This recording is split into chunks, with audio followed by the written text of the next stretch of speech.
What is up, guys? Eric here for Real Film Reviews, bringing you another movie review, this time for the most recent Hollywood prequel-sequel reimagination, Vacation. John Francis Daley and Jonathan Goldstein, in their debut film, they have written for previous movies, but this is their directorial debut for a feature film. Vacation is the spiritual successor to the 1983 classic comedy National Lampoon's Vacation. Now this one takes similar steps in what the movie is about, except Clark Griswold, played by Chevy Chase in the previous films, is replaced by Ed Helms, who is playing Rusty Griswold, the son from the original films.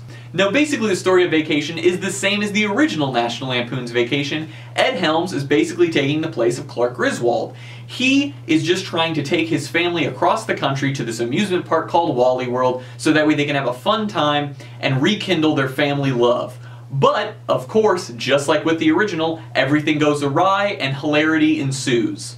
And through all the crazy twists and turns they take trying to get to Wally World across the country, we actually end up with a pretty darn funny summer comedy.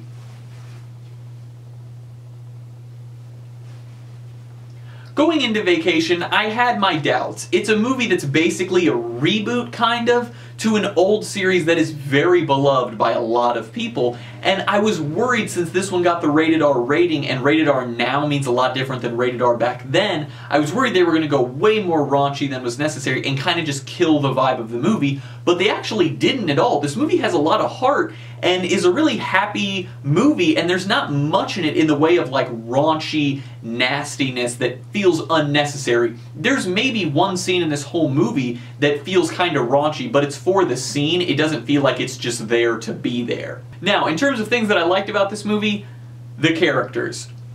Every single part in this movie was played so well. Ed Helms is amazing as Rusty. The two boys in the film are great. The only real acting disappointment I have is Christina Applegate. For the first like 45-ish minutes of the movie, up until we get this one revealing fact about her when she was younger, it feels like she's kind of just treading along with the movie. She doesn't really seem to add anything or do anything for the first almost half of the movie with how short of a runtime this movie has.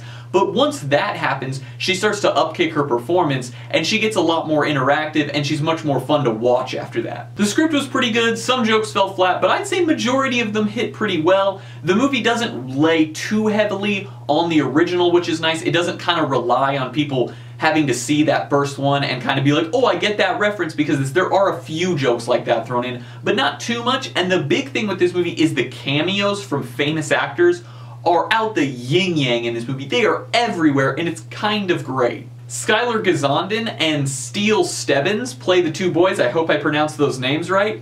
They were actually my favorite part of this whole movie. The relationship they have with each other and just the way the characters act, I thought was super funny because they're kind of polar opposites, and their dichotomy between the two of them is just kind of hilarious. If you see the movie, I don't want to spoil it, but when you see it, it's kind of just like the exact opposite of what you expect a relationship between two brothers to be like, and it actually made for a really funny bit in the movie throughout the whole movie. In terms of cons for this movie, like I said, Christina Applegate for the first half of it was kind of just treading along. Some jokes did fall flat, but they also had a lot of good jokes. Now, the only other con I have is that this movie kind of follows the same storyline as the original. Now, I know it's supposed to kind of be that. It's supposed to be a spiritual successor to that original, but it leans a little bit too much on being the same. In terms of jokes and things, it doesn't lean on them at all. But the way the story moves forward, yeah, they change what happens, but a lot of what happens is very similar to what happened in the original Vacation,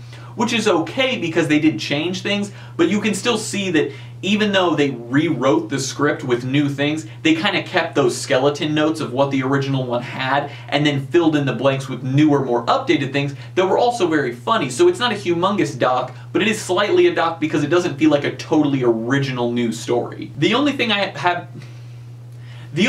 I have to say about the jokes is there were a couple jokes in the movie that felt like they went on a little too long. I felt like they were kind of dragging the joke out.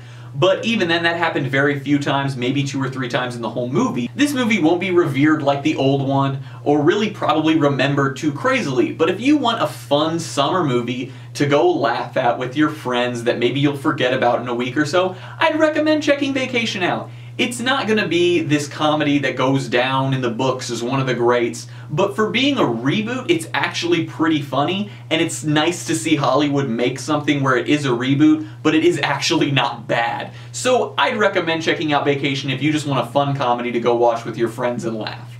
I'm going to give Vacation a B. Vacation was a pretty good time. If you want a fun little summer movie to go laugh at with your friends, I'd recommend it. As always guys, I'm Eric. If you enjoyed, please do like, subscribe, comment down below what you thought of Vacation, check out everything we do here on Real Film Reviews, and I hope to see you guys later.